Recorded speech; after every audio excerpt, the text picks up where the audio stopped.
On November 17, 1978, a person cutting firewood near Lake of the Woods and the Dead Indian Highway in Oregon stumbled upon human remains.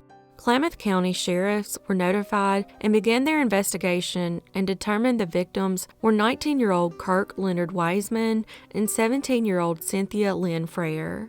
They had both been shot, and Cynthia had been sexually assaulted. Remains of a small dog were also found along with a dog carrier. It was determined that the couple had been hitchhiking through the area and had a sign that read K Faelz, which stood for Klamath Falls, but investigators were unable to find any connection they had to it.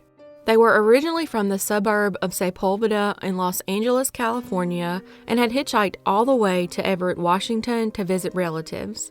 On September 23, 1978, they boarded a plane in Everett along with their dog and flew to Eugene, Oregon. From there, it's believed they hitchhiked to Roseburg, where they stayed the night in a motel. They were then picked up by someone that claimed to have dropped them off at a Grants Pass restaurant. One of the few items recovered from the scene was an unmailed letter written by Cynthia addressed to her mother, which mentioned the fun they recently had in Washington State and spoke of their hopes and dreams. Evidence collected from Cynthia was stored with hopes of later processing it with advancing technology. In 2018, they would try to identify a suspect by submitting multiple items to the Oregon State Police Crime Lab. In 2019, the lab was able to obtain DNA from an unknown male. The DNA recovered was entered into CODIS but did not return any confirmed results. The lead detective reached out to Parabon Nanolabs for assistance regarding DNA forensics, a rather expensive request with a price tag of $8,000. A sample was produced in coordination with Marshall University that Parabon could analyze. In 2021, using genetic genealogy, C.C. Moore of Parabon was able to find a viable suspect. His children agreed to give their DNA for comparison and confirmed it was definitely a match. The viable suspect was confirmed as Ray Whitson Jr., who died in Texas in 1996 due to medical reasons. The detective spoke with his family and learned that Whitson had lived in the Klamath Falls area from 1976 to 1982, and his children had gone to school in that area. In that time, Whitson worked at a lumber mill near Klamath Falls and owned a small caliber pistol, the same type of caliber as the murder weapon. The area where the couple was found is the same route that he would take his family on camping trips and visit friends in the Ashland area. Through the investigation, it was determined that Whitson had no criminal record, and it remains unclear how the incident even happened. Whether the victims were hitchhiking from Ashland to Klamath Falls or back, it is believed that Whitson came upon them and offered a ride. Detectives were able to finally return evidence to Cynthia's family, including the letter she had written and a pair of her earrings.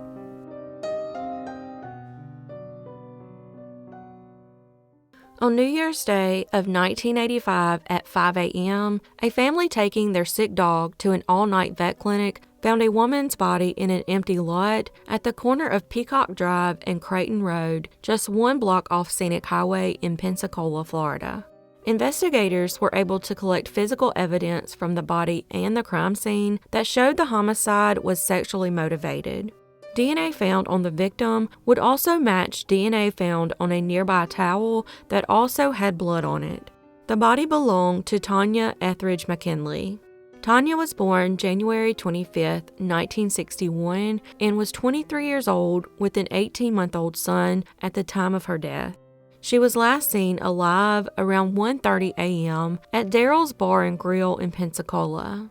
Her sister Renee said she loved the band Kiss and Rod Stewart and was trying to make a better life for herself when she was killed. She loved her little boy, Timothy Davidson Jr., that the family called Timbo. The case would go unsolved for 35 years until Parabon Nanolabs began working with law enforcement. Parabon ran a DNA sample from the crime scene through an open-source genealogy database and identified several different possible distant cousins of the suspect. They then began creating a family tree, which eventually led them to the suspect. Police began surveilling him and gathered his DNA from a cigarette he threw out of the window while driving, which was tested and matched to the DNA found at the crime scene. The suspect was Daniel Leonard Faelz of Milton, Florida, and he was charged with first-degree murder and sexual assault. He was arrested on May 20th, 2020, and placed in the Escambia County Jail. His DNA was again tested, along with fingerprints found on items in Tonya's purse left at the scene. 2 weeks after his arrest, he hanged himself in his jail cell days before he was supposed to appear in court. Tonya's son, Tim, called him a coward for not facing trial and became very emotional when investigators called him with the news of the arrest. But I want to let you know that I just made an arrest on your mother's murder. I'm sorry, what did you say? I'm sorry. Your mom's murder back in 1985? I just arrested a guy. I'm sorry, hold on. Oh my God, wait, what? So I picked up this about a year ago. We worked with some...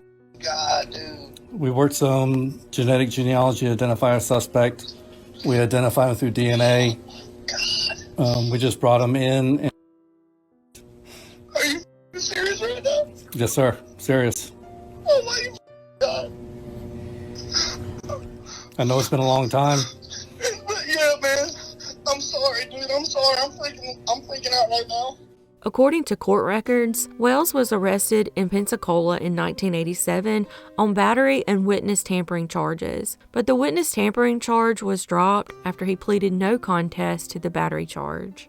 In 1988, he was arrested on suspicion of solicitation of prostitution in Pensacola. Court records did not indicate the outcome of that case, but at the time of the murder, he lived on Elmcrest Drive, less than a mile from where the victim was found. Her father passed away in 2000, and her mother currently lives with Tonya's sister Renee. Her family said they are happy in knowing that Tonya can finally now rest.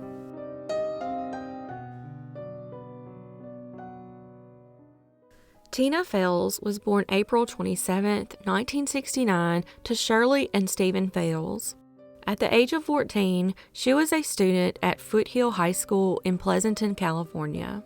On April 5, 1984, Tina was walking home from school on a path that connected through Astor Court to Lemonwood Way and through the I-680 underpass to her home in Valley Trails. She usually took the bus home, but she wanted to avoid some girls who were bullying her and had even thrown rocks at her. Instead, she took a shortcut through a drainage culvert close to the freeway that students would often walk through. After walking into the culvert, she was never seen alive again. At 3:25 that day, fellow students would find her body in the culvert. Sadly, with no witnesses or leads to follow, police were unable to make any progress in the case, and it would go cold. 27 years later, in 2011, it was announced that DNA linked a spot of blood found on her purse that was left hanging on a branch to Stephen Carlson. Carlson was 16 years old at the time of the murder and was already in jail for unrelated crimes when he was charged with Tina's murder.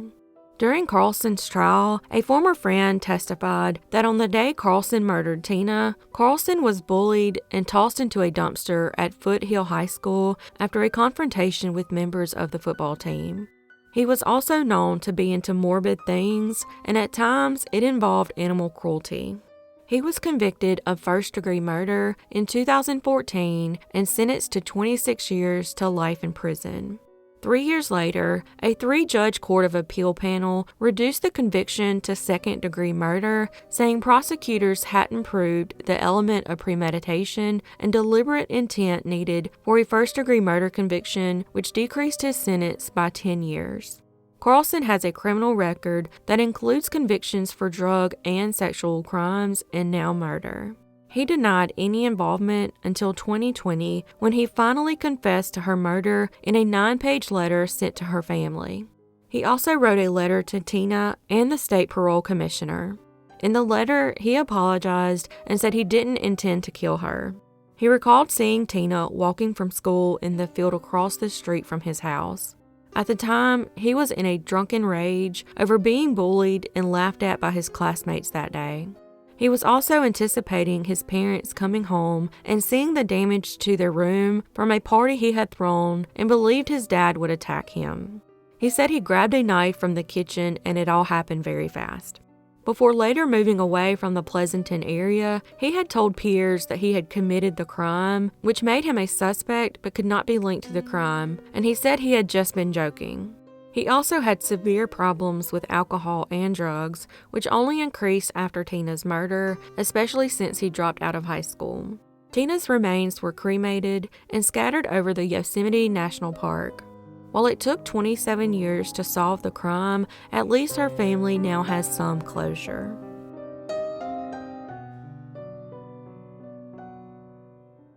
Daralyn Renee Johnson was born September 24, 1972, to Deanna and Dennis Johnson. At the age of 9, she lived in Nampa, Idaho, at 552 Greenleaf Street, and was a 4th grade student at Lincoln Elementary School. She was on the Optimist Club soccer team, loved animals and her family. She was described as a good student and a little shy until she got to know you. On February 24, 1982, she left home at 8 a.m. and began walking to school, which was about 6 blocks away. She only made it about half a block to the intersection of Greenleaf and High Street when she was abducted. Some school children told detectives at the time they'd seen a suspicious vehicle in the area. It would take 3 days of extensive searching before her body was found by a group of fishermen in a shallow drainage ditch in Melba, Idaho, along the Snake River. While her death was ruled a homicide, the actual details are way too brutal for this video. Not even a year later, her neighbor, Charles Irvin Fain, was convicted of her murder and sentenced to death. He had owned a vehicle matching the description of the suspicious vehicle, which had been seen by the other children who were playing near where Daralyn had disappeared. Even though he passed a polygraph test, it wasn't admissible in court. A forensic expert from the FBI claimed that 3 hairs found on Daralyn's body were probably Fain's. Also, 2 jailhouse informants claimed that he had confessed to them about the murder. As the years went by, Fain always maintained his innocence and never gave up on trying to prove it. Finally, in 2001, nearly 18 years after his conviction, he was exonerated and released from death row and the case reopened. 6 years later, Fain was issued nearly $1.4 million in compensation because of the Idaho Wrongful Conviction Act. The FBI has formally acknowledged that for decades, examiners from the FBI Laboratory's Microscopic Hair Comparison Unit provided flawed forensic testimony to favor prosecutors in over 90% of their cases. Today, microscopic hair interpretations are rarely used as corroborating evidence. Nowadays, if a hair has an attached root, nuclear DNA can usually be obtained. A hair without a root, for the most part, can only produce mitochondrial DNA, which is much more challenging and less detailed. Years later, forensic testing showed that those 3 pubic hairs on her body belonged to convicted sex offender David Allen Dalrymple. Using the DNA profile, a genetic genealogist was led to a Dalrymple family tree branch of 4 sons and 2 daughters. After ruling out 5 of a set of 6 Dalrymple siblings, the remaining David Dalrymple could not be excluded. He was living in Nampa at the time of the murder, which he denied during questioning. He also said he was in the military, but investigators knew that he was discharged in 1981, a year prior to the murder. He refused to give a DNA sample, but a warrant ordered the DNA collection, which matched the hair found on Daralyn's underwear. Investigators believe that Dalrymple may have had additional victims. He was a violent man who had even told one of his sexual abuse victims that he would make her disappear if she ever went to the police. At the age of 62, he was charged with Daralyn's sexual assault and murder. He was already serving time for kidnapping, lewd conduct, and sexual abuse involving a minor in 2004. That same year, he was also convicted of second-degree kidnapping in a separate case. More than a decade earlier, in 1991, he was convicted of battery. His victim reported that she was assaulted and told she deserved to be killed. In 1991, he had choked a woman, but the aggravated assault charge was later amended to misdemeanor battery. These are just a fraction of the assaults he committed on women and minors. Police believe he has more victims and have identified at least 2 other young girls who say they were molested by him but never reported it. Daralyn was loved by many, but her life was tragically taken. Thankfully, her real killer now remains behind bars, and I personally hope that one day someone will take that smirky-ass grin off his face.